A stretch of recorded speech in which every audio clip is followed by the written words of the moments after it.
আজকে শেয়ার করছি আপনাদের সাথে বেশ দারুণ মজাদার একটা রায়তার রেসিপি। যেদিনই কোনো না কোনো রিচ খাবার-দাবার হবে এটা বানানোর অবশ্যই ট্রাই করবেন। এখানে আমি নিয়ে নিচ্ছি ১ কাপ মতন টক দই। টক দই আমি পানি সহই নিয়েছি কারণ এটাকে আমি একটু পর এমনিই পাতলা করব। তো এটাকে ততক্ষণ পর্যন্ত ফেটাতে হবে যতক্ষণ না স্মুথ পেস্ট হয়।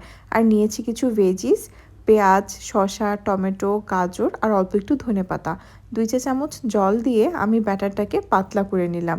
আর একে একে আমি সবগুলো ভেজিস এখানে অ্যাড করে দিব। এটা যার যার পছন্দ মতন অ্যাড করতে পারেন। আমি প্রথমে অল্প অ্যাড করেছিলাম, কিন্তু আমার মনে হয়েছে বেশ পাতলা হয়ে গেছে, এই জন্য আমি এটাকে ঘন করার জন্য আরও কিছু ভেজিস অ্যাড করেছিলাম। তারপরে স্বাদ ব্যালেন্স করার জন্য আমি এখানে দিয়ে দিচ্ছি অল্প পরিমাণে লবণ, অল্প পরিমাণে ব্ল্যাক সল্টটা একটু বেশি দিলে ভালো লাগে খেতে। আর আমার বানানো হোমমেড জিরার গুঁড়া। টকটাকে ব্যালেন্স করার জন্য অল্প পরিমাণে চিনি, জাস্ট অল্প। আর আপনারা চাইলে চাট মশলাও অ্যাড করতে পারেন, আমার কোনো প্রয়োজন মনে হয়নি তাই আমি অ্যাড করিনি।